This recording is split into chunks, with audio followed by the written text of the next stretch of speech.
একটা সময় ছিল যখন পায়ে হেঁটেই বিশ্ব ভ্রমণে বেরিয়েছে বহু পর্যটক। হজ উমরা করতেও মানুষ পায়ে হেঁটে মক্কা মদিনায় যেত। কিন্তু আধুনিক যুগে পায়ে হেঁটে বিদেশ ভ্রমণের কথা চিন্তাও করে না কেউ। তবে অসাধ্য সাধনে এখনো মানুষ অনেক কিছুই করে। তেমনি এক অসাধ্য সাধন করেছেন ফরাসি এক পর্যটক।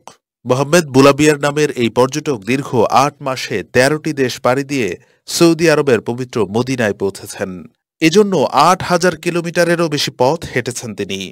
এখন তার ইচ্ছা মক্কায় গিয়ে পবিত্র ওমরা পালন করবেন। তারপর আবার পায়ে হেঁটেই তিনি ধরবেন বাড়ির পথ। বুলাবিয়ার জানান, গেল বছরের ২৭ আগস্ট প্যারিস থেকে যাত্রা শুরু করেন তিনি।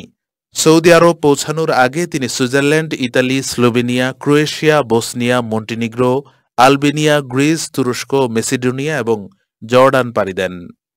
দীর্ঘ এই পদযাত্রায় তার সঙ্গে প্রয়োজনীয় জিনিসপত্রের একটি ব্যাগ, মানচিত্র ও ২৫ কেজি ওজনের একটি তাঁবু ছিল।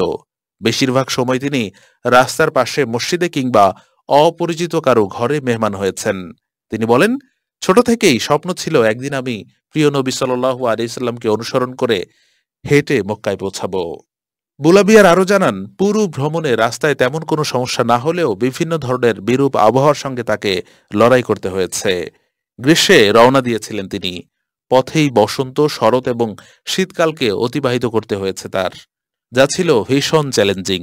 সেই অভিজ্ঞতার কথা স্মরণ করে এই ফরাসি পর্যটক আরও বলেন, একটা সময় ঝড় বৃষ্টির মুখোমুখি হই।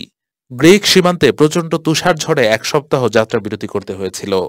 দীর্ঘ ভ্রমণের প্রস্তুতি প্রসঙ্গে বুলাবিয়ার জানান, যাত্রার প্রস্তুতি হিসেবে তিনি ২ বছর আগে প্রস্তুতি নেন এবং দীর্ঘ পথ হাঁটার অভ্যাস গড়েন।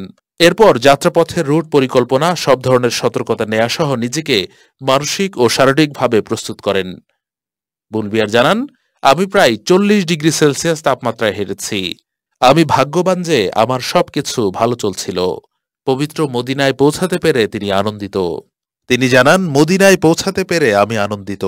এখানে এসে আমার ২ চোখ ভিজে গেছে।